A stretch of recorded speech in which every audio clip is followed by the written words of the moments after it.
Hey everybody, Mark Medina here from IGN, and I wrote the Fallout 76 Wastelanders preview for IGN.com. I played the preview on a private test server, and Bethesda did not allow us to capture from the test server, so they provided this footage instead. So opposed to doing a full scripted, edited preview, I decided to instead do a more off-the-cuff talking about my points, mainly because the footage sent over doesn't really get into the nitty-gritty that I write about. For the full written preview, go to IGN.com. I write a ton about the game, as I spent 10 or 15 or so hours with it. But for now, let's just go ahead and do this kind of off-the-cuff preview, and we'll go from there.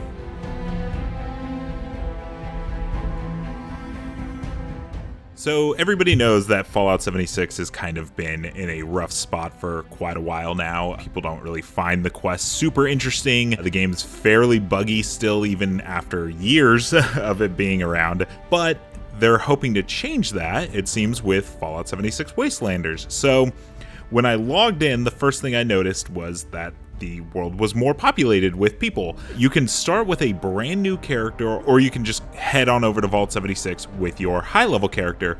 I recommend you use a high level character if you have one, because just right off the bat, let me tell you that at the beginning of the Wastelanders storyline, you can only play for about 9 or so levels, which is only a few hours, before you're hit with a mandatory level gate of level 20. Like, you'll go to an NPC, or, the main quest giver, and she will tell you, hey, great job so far. To begin the next phase, I need you to get to level 20 because I need you to be strong enough.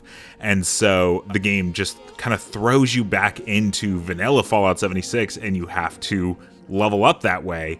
Those quests are spiced up a little, but not enough for you to want to have to do it again for 11 levels. Like, Wastelanders was a fun start. The characters you meet are actually pretty interesting, and the quests are pretty cool. So to all of a sudden be thrown back into vanilla Fallout 76 was like a bummer, So what I did was I jumped on my high level character. I usually play the game on PS4, so this was PC only, so I had a level 18, and I just got her up to level 20 really quick, and then I was thrown right back into the Wastelanders content. I reached out to Bethesda about if those level gates were going to be a thing that happened often, and they said no, that once you get to level 20, it opens up the full breadth of Wastelanders content. So hopefully that means what I think it means, and that level 20 is the only level gate, because what I didn't want Wastelanders to be like this interstitial,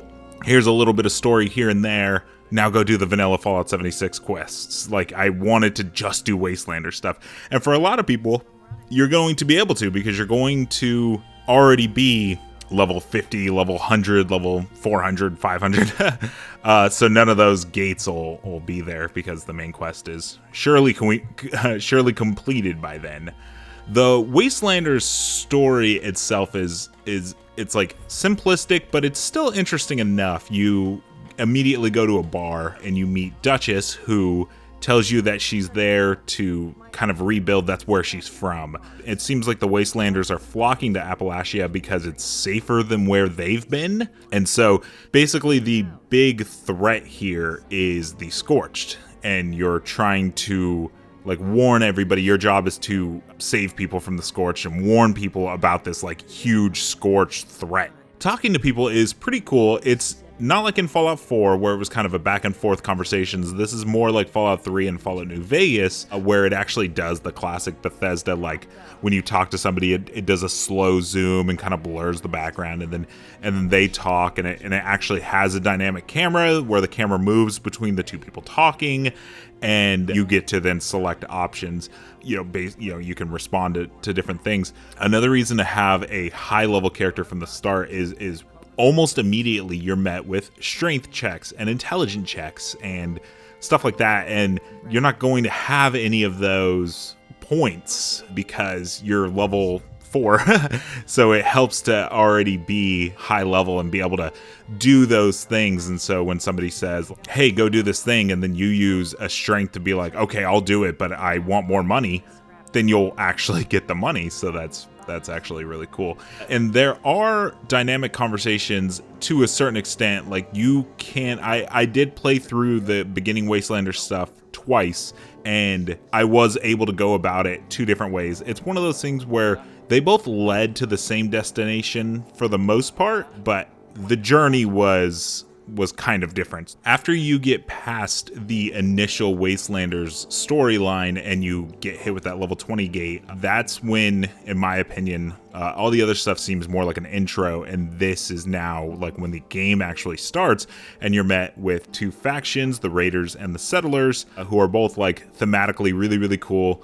You don't have to choose between which one you do quests for. You're doing quests for both of them. I was only able to do the first quest for each of them, but it seems like they have their own reputation and all that kind of stuff. They have like towns basically, and it seems like they have daily quests that you'll be able to do to earn rep with those factions. I was curious on how conversations would be handled in this like shared world MMO style game. Will they have you instanced into places? So it's like if you are going to meet somebody in a cave or going into Duchess's bar, you're the only person going in there, you or your party. And so there's not going to be somebody in the background like shooting the NPCs or just like messing around. Like that conversation is meant specifically for you, and when you leave the bar or cave or whatever, that is when you're once again in the shared world. And so it allows for things to be pretty dynamic. I went into a cave that was overrun with Scorched, and the goal was to clear the cave out of the, clear the Scorched out of the cave. And so I did that and I left, and when they told me to go back to that cave, it was then overrun by like mole rats and stuff like that. And so it's like, it seems like the world is like evolving in a way. It kind of did that before, but it seems more impactful now. There are some combos that aren't super dynamic. I went to a guy who I needed to get info from him on where a gang hideout is, and he claimed to not know anything about the gang hideout. It popped up to say that I can search around, and so I talked to his daughter, and she's like, oh, there's like a recording under the stairs. And so I was able to get the recording, and it turns out he like killed his wife and made a deal with the gang to keep him and his daughter safe. And so I went back to him, and I was actually pretty surprised there was actually dialogue options saying like, hey, I know this is what you did, blah, blah, blah. And that was really cool. But then after I got done talking to him, I talked to him again, and the only options were just like, where's the gang hideout? And he was like, what gang hideout? I don't know what you're talking about. And I'm like, didn't we just talk about, okay, yeah, all right, that's fine. So yeah, I would say the only big bummer of Wastelanders is honestly the fact that Fallout 76 vanilla exists at all. NPCs in the world are cool to talk to, but they're often just nudging you to do the vanilla Fallout 76 quest. Like they'll be like, hey, go join the responders, go do whatever. So I would have to imagine that if you're very high level, I don't know what those characters are going to be telling you. The quests are a little bit more dynamic. There's an early quest where you have to go kill, or you have to take down, go to Morgantown Airport and clear it out. That's a vanilla Fallout 76 quest. And so I go and do the quest, but in the airport is a guy that was there saying he was there looking for his brother, and so he's decided to live out his days in the Morgantown Airport because that is where his brother died. The vanilla Fallout 76 quests are a little spiced up in that way, but that's not crazy impactful. I would rather just do full-on quests that were meant for Wastelanders. So yeah, overall, very excited for Wastelanders, actually. I've been playing a lot of Fallout 76 getting ready for Wastelanders because I want to make sure I don't hit any of those level gates, even though there was a triple XP weekend. I'm like level 57 now, so I don't think that'll be a problem. I like it a lot. It's definitely a step in the right direction. It's not the Final Fantasy XIV A Realm Reborn overhaul that the game desperately needs at this point. It makes it feel more like classic Fallout, but if you did not like Fallout 76 and you are not interested in being in that world and doing those quests, the princesses in another castle type of quest where the people are never going to be found because they don't exist, then Wastelanders may not be for you. But I do recommend giving the new quest a try if you're interested at all, or you can wait for our full review over here on IGN where we'll tell you if it's worth your time or not.